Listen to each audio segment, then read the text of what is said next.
नमस्कार दोस्तों, expert group के यूट्यूब चैनल में आपका स्वागत है। जैसे कि पीछे के वीडियो हम लोग जो भाग 3 देखे थे, भाग 1 में आपको प्रकाश क्या है इसके बारे में बताए थे। भाग 2 में प्रकाश से संबंधित पद था, यानी आपको कुछ क्वेश्चन दिए थे।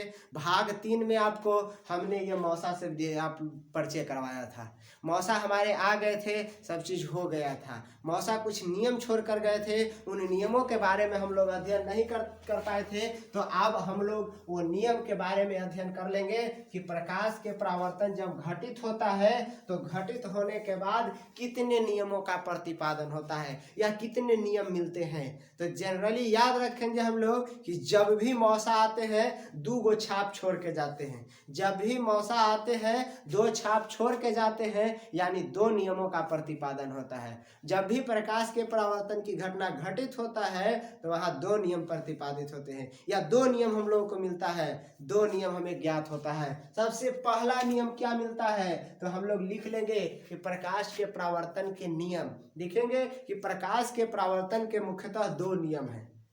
प्रकाश के परावर्तन के मुख्यतः कितने नियम हैं? 2 नियम हैं। सबसे पहला नियम क्या कहता है कि पहला नियम में आप लोग देखिए, कहता है कि आपतित किरण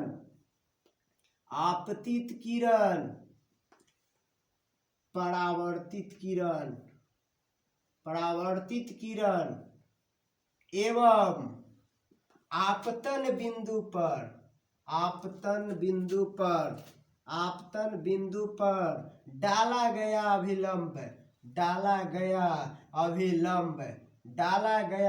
अभिलंब तीनों एक ही बिंदु पर होते हैं। कहता है कि पहला नियम क्या बोलता है कि ये जो आपतित किरण, परावर्तित किरण, आई डालल गया अभिलंबवा, सब कहाँ होता है? एक के बिंदु पर होता है। इन नियमा के हम लोग प्रूफ भी कर लिए जनरली बोल चाल के भाषा में। ये तो बता दो कि मौसा आते हैं तो मिठाई दूसरा ही रख देते हैं, मौसा आते हैं तो जूता चप्पल दूसरा ही खोल के आते हैं? नहीं, मौसा आते हैं तो दाल भात सब्जी या तीनों ठिठियौरी तकले दूसरा ही बनता है? नहीं, सब घटना आप ही क्या होता है। यानी पहले का नियम यही है, पहला नियम यही है। आपको मालूम है कि सब घटना हमरे ही होता है, इसीलिए कह दिया कर। लेकिन तनी बोलने के भाषा शैली चेंज कर लेंगे ना, कहे कि हमारे यहाँ पढ़ रहे हैं हम लोग, मौसा बुला नहीं रहे हैं, तो क्या कहेंगे कि आपतित किरण, परावर्तित किरण एवं आपतन बिंदु पर डाला गया अभिलंब सभी एक ही तल पर होते हैं या सभी एक ही बिंदु पर होते हैं। सभी एक ही तल पर होते हैं या सभी एक ही बिंदु पर होते हैं। दूसरा नियम में क्या कहता है, जरा आप लोग दिमाग लगाइए, हम आपको एग्जाम्पल छोड़ रहे हैं। मौसा आते हैं तो भाड़ा लगता है और जाते हैं तो भाड़ा लगता है। बोलिए हर एक स्थिति में उनको भाड़ा कम या बेसी लगता है। अपने घर को ही आए हैं जहाँ से वहीं जाएंगे, अब ऐसा नहीं है दूसरा जगह जाएगा तो कम बेसी लग ही जाएगा, लेकिन जहाँ से आए हैं वहाँ जाएंगे। तो अगर टेम्पू वाला गलतियों से 2 रुपया बेसी मांग दिया तो फिर तो समझिए सकते हैं, कहेंगे कि अभी हम आए हैं तो इतना भाड़ा था, अभी जा रहे हैं तुरंत तो इतना भाड़ा हो गया। वो 1 साल तो गुजर नहीं गया। अर्थात क्या कहने का मतलब हुआ कि ये आएंगे तो आ जाएंगे तो, ये दोनों के बीच में एगो देखिए कौन बन रहा था। हम बताए थे पिछला बार वाला में कि इनके दोनों के बीच कौन बन रहा था। ये कौन आई या एगो के आर कह रहे थे, एक को आपतन कौन कह रहे थे और एगो के परावर्तन कौन कह रहे थे। यही तो है नियम नंबर 2। क्या कहता है नियम नंबर 2 में कि आपतन कोण बराबर होता है के कर, परावर्तन कोण के। आपतन कोण बराबर होता है किसका? बराबर होता है परावर्तन कोण के। यानी आपतन कोण अगर आई है और परावर्तन कोण अगर आर है तो इस स्थिति में क्या होता है, कोण आई बराबर कोण आर। ये 2 नियम है भाई।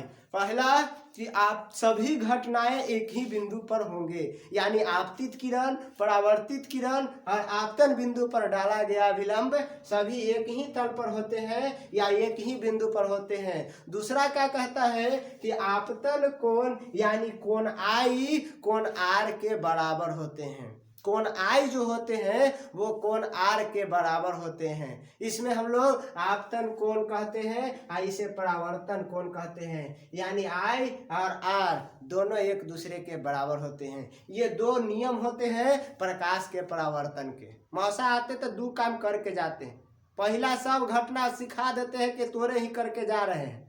दाल भात तोरे ही बनवा दिए, मिठाई तोरे ही रख दिए, जूता चप्पल तोरे ही खोले, खाए पिए बैठे तोरे ही किए, दुकान दौड़ी दौड़ा तू ही दौड़ा, यानी सब तोरे ही कर दिए।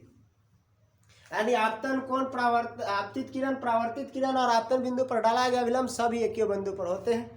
दूसरा नियम में क्या कह गए कि हम जितना भाड़ा से आए थे उतने भाड़ा से जैबो करेंगे, भाड़ा कम बेसी नहीं देंगे, क्या कि इतना जल्दी भाड़ा बदलता नहीं है। यानी क्या कह रहे थे कि कोण आई कोण आर के बराबर होता है, मांगेगा तो भी नहीं देंगे, क्या कि अभी इतना जल्दी भाड़ा नहीं बढ़ेगा। यानी आई बराबर आर होता है। ध्यान दीजिएगा एक थोड़ी सी एक बात दीजिएगा। कहता है कि अगर कोई समतल सतह से परावर्तन, हम लोग जब पढ़ेंगे तो उसमें हम लोग मिरर पढ़ेंगे यानी दर्पण पढ़ेंगे। दर्पण कितने प्रकार के होते हैं वो भी देखेंगे, उभरी और उखरी, उठल सुतल, बस जागल में काम हो गया आपका दर्पण।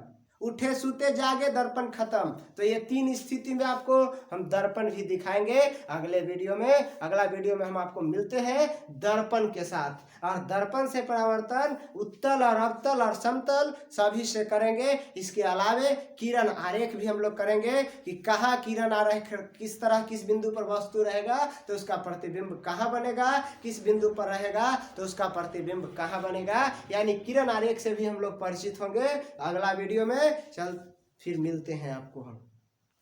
तो जल्दी से जल्दी एक चीज फैला दीजिए, सब्सक्राइब कर दीजिए।